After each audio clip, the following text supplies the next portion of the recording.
3, 2. Welcome back to the Alchemist Nation podcast. My name is Walter Moreau. This is a real estate podcast where I get to travel across the country seeking out professionals, millionaires, or multimillionaires who have been successful in real estate. Today, I've got a very special guest, Jaime Greene. Welcome to the show. Thank you, Walter. So, Jaime, you're a commercial real estate agent. You've been doing a lot of work in the commercial arena, but you're also getting into solar. Tell me a little bit more about the transition. Well, I have not been a commercial real estate agent. I am Here we interested go. in commercial real estate, but just to clarify, that's not my expertise. My expertise is actually in solar. So I help the investors who are investing in big, warehouses and even storage facilities or any type of commercial property, industrial, agricultural properties. I help them get solar for their properties and replace their expenses that they're spending and paying to the utility company instead of basically renting out their energy and being subjected to rate increases over time. I help them invest in their solar systems and storage, EV car chargers, all the things that they would need to be self-sufficient as much as possible So on their cash commercial flow. properties. Yeah, You cash get flow. cash flow, more cash Yeah. flow. More cash flow, because these businesses and commercial properties, if it's done right, they can take advantage of the ITC, which is a 26% federal tax credit, as well as depreciation of the cost of the equipment. So their ROI is, 4 or 5 years. Excellent. I like that. So you're talking like a 25% return on investment. So Jaime, how'd you get into it? What made you say, I'm going to go start selling solar? Did you watch one of Elon Musk's movies, videos and say, yep, that's the future. I'm going in. I'm following Elon. No, that's not No.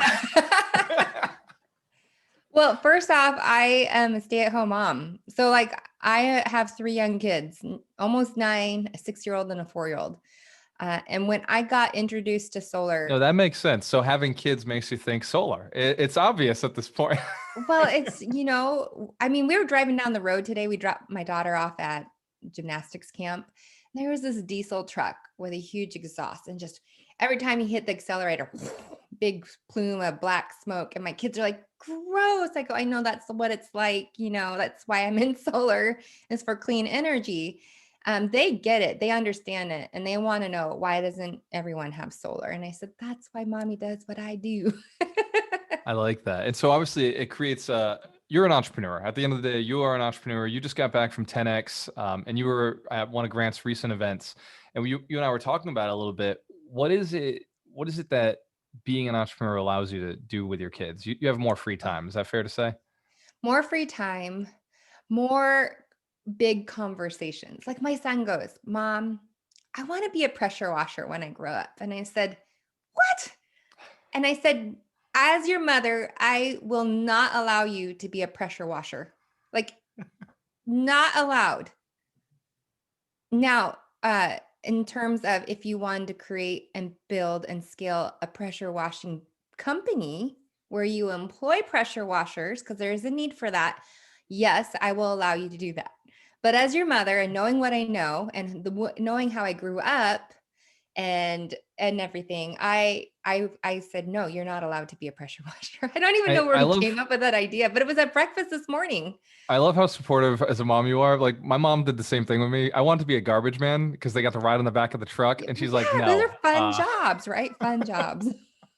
I'm like, yeah, but it's going to be a blast. Look at how fast they get to go on the back of the truck. I actually met a gentleman at the 10X event that I was at who owns a waste management company. And he's a race car driver. He has he's got like 5 businesses, but he had a girlfriend who did not want to continue dating him because he smelled like garbage, because he actually liked going on the garbage runs, but he owns the business and all the trucks and everything. But I was like, wow, you really can make this a business and grow it and do well and scale it and do well with it, So See that, I support those people, but for my kids, I want them to know that I want them to be the business owner investor. I don't want them to be the employee. I love that, Jaime. My mom never gave me that when I was young enough. She was like, it's always a job, job, job. And it took me a long time to get past, working for a job. So you didn't come out of the womb thinking entrepreneur. Like, what was your first thought, to switch it up and say, because obviously you went to school like everybody else, you probably went to college like everybody else, and you were given this path, this kind of set path. What took you off of it? Well, I dropped out of college my Same. freshman year, and I Nailed it. got it. It just didn't make sense to me to go into debt because I had to pay for my college. I got some scholarships, but not full rides. And so I dropped out and then I got a job at Boeing. I traveled all over the world for Boeing. And that was like really my college education. So I learned real life skills on the job or on the job around the world. So all the places I've been in the world. Um, but I was I realized I don't want to spend my whole entire life at Boeing. And granted, there are people that are meant to be employees and you need the employees and everything. But for me, I just saw that there was more to life than working at a desk or working in a company for 30 plus years and then retire and then go from there. I much rather spend my time creating or doing something to solve a bigger problem. And yeah, that's why that's what spurred on this entrepreneurial journey for me. Side hustles that turned in like, oh, maybe I could grow this into a business, but then I realized it's the wrong vehicle for the things that I want to accomplish in life. Um, so yeah, so that's kind of where I went from being an employee to starting to be an entrepreneur. I wanted to start a digital marketing agency. And as I was doing that, after having 3 kids, my daughter was just born. A friend of mine reached out to me on Facebook and said, "Hey, what are you up to these days?" And I said, "I'm starting a digital marketing agency." And he goes, "Oh, awesome." I go, "What are you up to?" And he goes, "I'm helping my friend grow his solar company." I said, "Oh, tell me more." Because I thought in my mind, I thought, "Oh, I could help market for them." You're thinking, client, I've got a Yeah, I was client. like, Let's yes, let's go. do this. And then I quickly realized he said, well, they already had someone and they were doing really great with lead generation. So I thought, okay, well, I can't help them there. But what he was doing was reaching out to me to see if I was interested in solar. And we didn't have solar on our house at the time. So I said, well, sure, yeah, you can send a sales guy over to our house and we'll like learn about solar. Well, the guy was, oh gosh, late, brought his girlfriend, could care less that he was in my house, was just knew he was doing it out of a favor for this guy. And but the message, I don't, can I cuss on your can I say By bad all words? means, swear Okay. away. Well, I don't typically do it, but the only way that I I'm can encouraging it then. properly describe this is he just did a half-assed job like Yep. at presenting. But surprising, I mean, the crazy thing is he's one of the top sales guys for the company that I used to work Hold with. on, Jay. We can't ask for permission to cuss and then only say ass. Where are you located? You must be in California. I'm in California, yeah.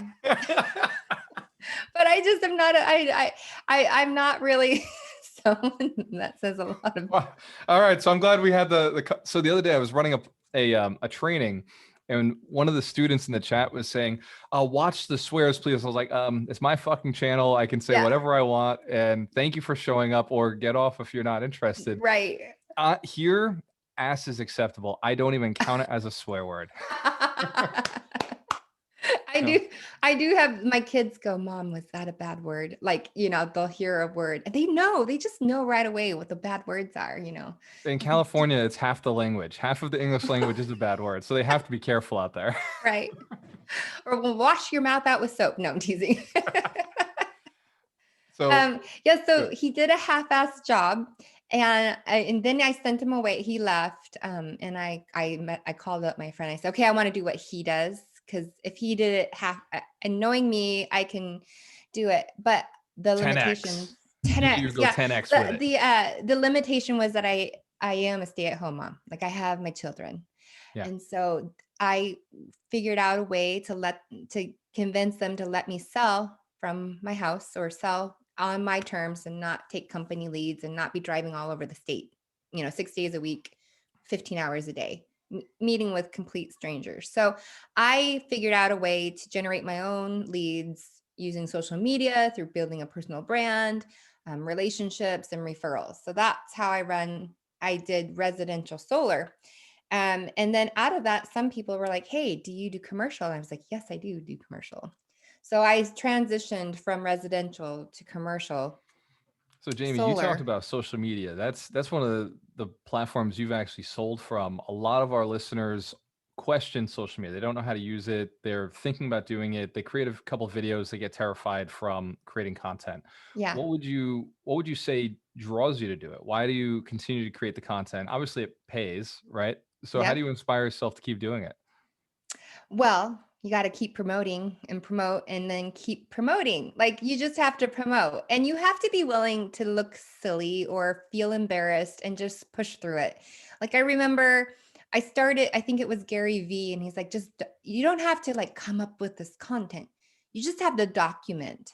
And I think even Russell Brunson talks about that too. Like, oh, well, Gary V says to document. So I'm going to document. So I literally, this like $1,000 phone or however much it is, has made me and my family a lot of money just by, Money, lots of you money. know, pulling out my phone and saying, "Hey, you on, you just making a video." And I just provide value and information and education and then give them a simple call to action to reach out to me if they're interested. So the beauty of that is versus calling a cold lead or something like that is they're already warmed up. They already know what I'm about. And I show up like I have, yeah, I show up and I don't care. Like I'm starting to play around with TikTok.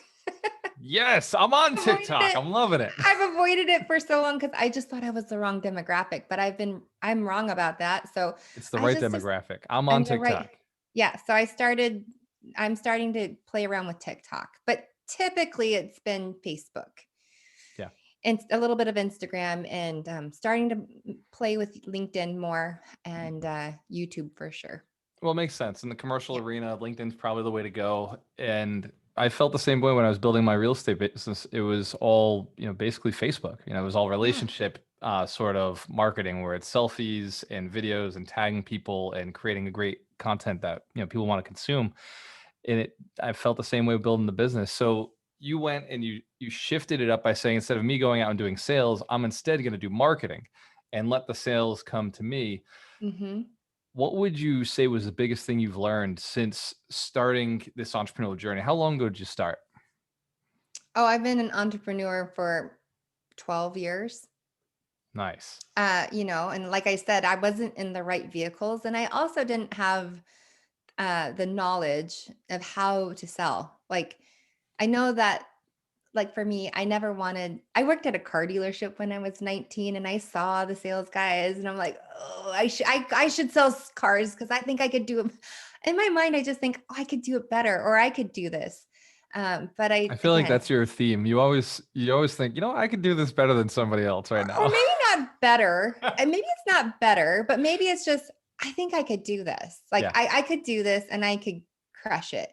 Like part of me is like, I wonder if I could go into car sales and see how I would do. Um, I don't know if it's me being female and being somebody that's the main purchaser in the family. And so I'm not sure if that's part of it, but there's a challenge. I feel driven and challenged in seeing what am I capable of doing? So What are you capable of? Yeah. It yeah, so drives you. solar was this thing that was like people think solar panels are ugly. They don't want them on their houses. Most commercial businesses they're on the flat roof so they can't even see them or they have carports and they actually are functional because they provide shade to cars and then they provide energy and yeah. So uh yeah, it's been 12 years and I would have to say, and I just recently have met this woman, but the book that changed my life was Rich Dad Poor Dad. Really?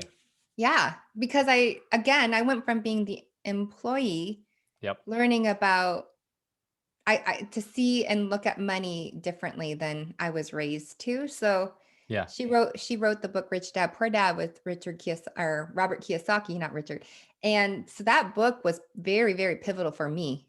And then that just opened up the floodgates for a lot of other books that I've read and people that I've been mentored by and everything. So yeah, so it's Actually, been 12 years.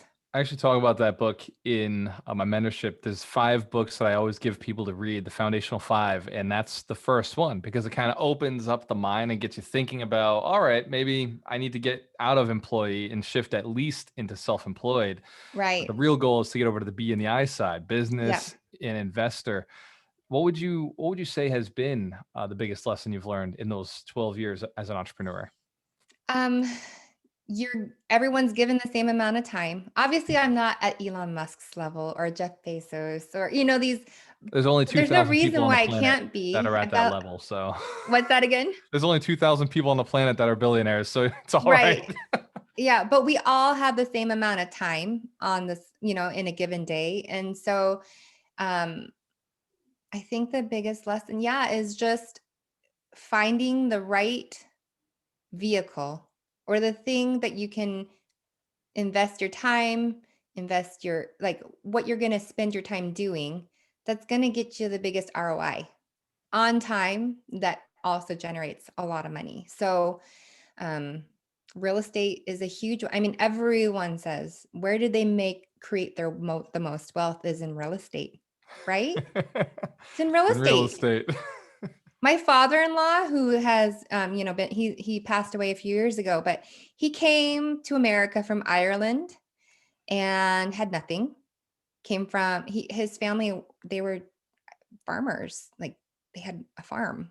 Potato farms, if they're Ireland. Yeah. No, they had dairy. I think it was a dairy farm. Oh, look at that. The cows. The vegans are not gonna like this part of the podcast. I I'm apologize sorry. in I was advance. vegan for a year and I about died. So vegan nearly killed you, then you became a vegetarian, or pescatarian.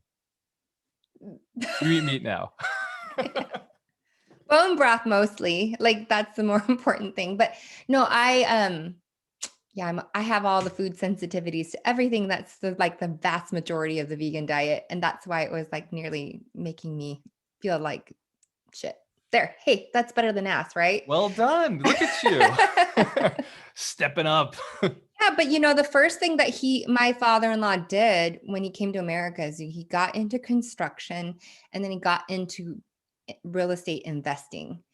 And, that's how he built and created and built his wealth, was through real estate. And so my husband and I kind of take this idea of let's take what we're doing and generating with the solar business, and then we'll take that and invest it in real estate to create, like, to have that be the vehicle that then feeds the real estate and the wealth creation.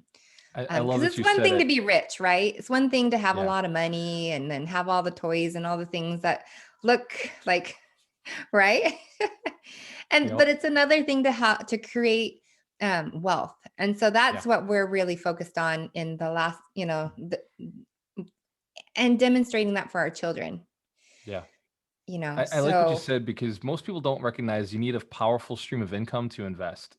yeah. Everybody talks about that. How do I invest for no money? And it's like, dude, like you can invest for no money, but you make almost nothing because you're so highly leveraged that Mm, you really should have a stream of income. You should have hmm. something coming in while this business give the business time to grow.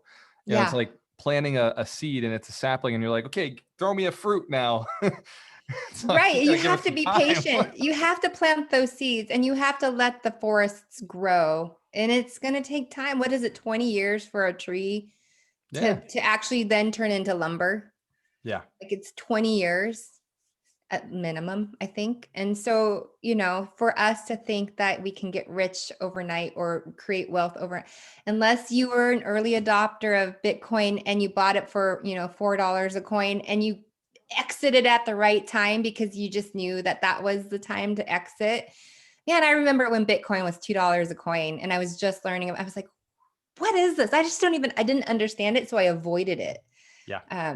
But so that's kind of the idea, but that was 12, 13 years ago when Bitcoin. 2018, my business partner told me about Bitcoin. I think it was $1,200 or $2,400, and he was like, "Yeah, this is probably gonna be the currency of the future." And I was like, "I don't fucking get it. I don't understand it." Yeah, You no one know, understood it. And now all the thing on the last couple of years is Bitcoin, Bitcoin, Bitcoin, so yeah, I think for me, it's taking risks, finding the right vehicle that I want to ride in that's going to generate and create the wealth. That's where I'm at personally right now as an entrepreneur, business owner, is finding those vehicles and just taking that, calculated risk. Yeah, I don't want to be reckless, but I want to be willing to take the risks. So I that's like kind of that. where I'm at right now. I like that. And I think a lot of people should look at their life that way and say, hey, what is proven to work over time? We can have 10% speculative money. Like of my net worth, I probably have less than 5% is in cryptocurrencies. So, Hmm. it's speculative. If it goes up, 100, 200%, yeah, now it'll be 10, 20% of my portfolio, but it would have to go up significant amounts in Yeah. order to hit that. It has to Yep. earn it. Whereas everything else is real estate and business. And those Yes. two assets, they speak for themselves. Yeah. They generate. Well, it's like it gets for my husband and I, we were looking for I was out specifically looking for investors. So this is for your audience who are investors in real estate. Yep. If someone comes to you with an opportunity, or if you're interested in investing in what's called like solar farms, Hmm. those are projects that are going to so if you see a big solar farm out in the middle of the country or something like that, those people that have invested in that solar farm usually set up something that's called a power purchase agreement. So they're the investors, they're the ones funding the project, and they're going to sell that. They've become the power plant or the utility company, basically. And then they're going to sell it to the utility or to a community, and they're going to sell it for more than what their investment is. And so they have a constant ROI every single year.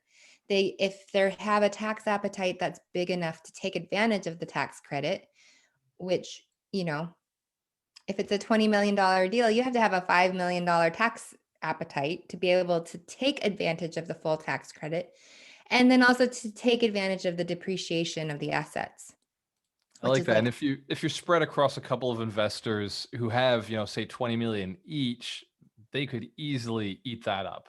$1 million loss wouldn't hurt the books yeah. if you had I something of that mean, size. these, it's kind of crazy, but they're guaranteed ROIs every single year for at least 20 years. Wow. Yeah, So arbitrage. yeah, but you Don't fight the become. power, generate the power. That's right. And so these are the type of projects that I work on, as well as, commercial projects that, like anything from a car dealership, because all the cars are going EV. So car dealerships are open all the time. They're constantly using power. But maybe they need 5 EV charging stations. Maybe they want carports over some of their cars so that the interiors don't get wrecked by the sun, or whatever. But this would be an example. Or any warehouse that has constant cooling and temperature control. Like I Oh, think all of day, right? produce That all makes day, every sense. day, constant. They're spending hundreds of Thousands. Yeah, thousands hundreds of of thousands a dollars year. on energy to the utility company. But what Jamie, if I they gotta could, I gotta yeah. ask, if somebody wanted to learn more about, solar projects that they may be working on and want to contact you, what would be the easiest way for them to get in touch to see if their project would make sense, what the ROI might be? Yeah, they can they could go to my website and just fill out a form, which is, and I'm there on a little video. You'll see this little background, but my website is excelsiorsolar.com, EXCELSIOR solar.com, or you can email me at jamie@excelsiorsolar.com and start the conversation there. But it's Awesome. really cool because it's a win-win. It's a win-win for everybody. It's a win for the investor. It's a win for the business owner, or if you're the business owner that has the money to invest in it. And it's a win for the environment. Like I could go and help 1,000 homeowners go solar, but those 1,000 homeowners versus one business, the environmental impact is that much larger. And I feel like instead of going to the many, many, many, many, let's go to the kingpin. I mean, the business owners. Let's go to the Yeah. kingpins Call us the that are, kingpins. We like that. That works for yeah, us. Good. and just explore, because you're no matter what, I'm gonna save you money. So, and then you're gonna have more cash to either invest in more opportunities. Invest in more opportunities. You know how we think. There's no other. There's really no other option. options. But you're just going to see your revenues and your cash flow like increase, and then you can go invest that. So I love it.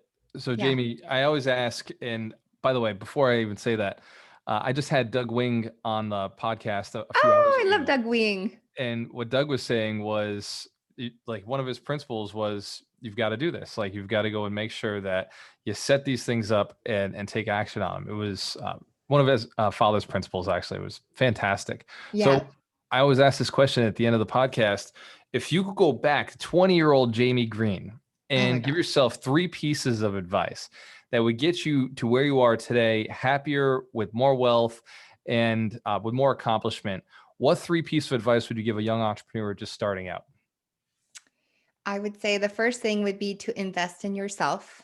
Invest in your knowledge and your education. And I'm not, maybe it is going to be college, maybe you want to be a doctor or an anesthesiologist or the things that but for the vast majority of people, that's not what they're doing. But I would say find the things the people that you want to learn from and that are giving good advice and teaching you principles and things that you didn't know. Invest in yourself and gain that knowledge, because no one else can take it. No one can take it from you. There's I like no, that. there's no market downturn. If anything, in the market downturns, you're going to be able to take your knowledge and talents and go to the top. So I would say invest in yourself. And then the other thing I would have done is invest heavily into real estate, not in single family homes like I did. And I got burned with single family home investments, but I would go and invest in commercial multifamily units, that type of thing. So that's what I would have. And you would have done that in 2008, 2009, 10, 11, 12, 13, 14, 15. I've been whitewashed in a huge wave in Maui on Big Beach when I was 25 years old. I got crunched by a wave head first, like I thought I was dying. Like I honestly thought I was like, okay, I'm going to die in the ocean. I'm okay with that, but too early. But so I know what it feels like to get caught up in mess and then come out and be like, how do I fix this? Both in real life with my physical health, but also with real estate. Physically and metaphorically speaking. Yeah. I know what that's like. Yeah, I know what that's like. And I wouldn't recommend that, but I would swoop up on the opportunities that are in front of you when everyone else is panicking. So I think there's a saying with the stock market, when there's blood in the streets, that's when you buy. And so when you see these moments happening, don't be afraid, run towards it and help and swoop up and do the thing. So that's what I would tell my 20-year-old version of myself. And then the other thing would just do the thing that you love that makes you happy. Because if you're not happy, and take care of your body, like if you don't take care of yourself and your body, if you don't have your health, you're not going to be able to enjoy the things in life. And wealth is a part of it that I think everybody would like to have. But if you don't have your health, then what good is your wealth? So yeah. I like that. Jaime, you are an alchemist. An alchemist, as I define it, is somebody who transforms themselves to be somebody more capable of more, having more. And then an alchemist who cares about other people, like our 100 millionaires, are inspired to go and build other millionaires. An alchemist goes out and builds other people who can then create and pass the message on. So thank you so much for being on the show and adding value to our community today. You're so welcome. Thanks for having me on. Cheers to your success. We have a choice. Always work with the best.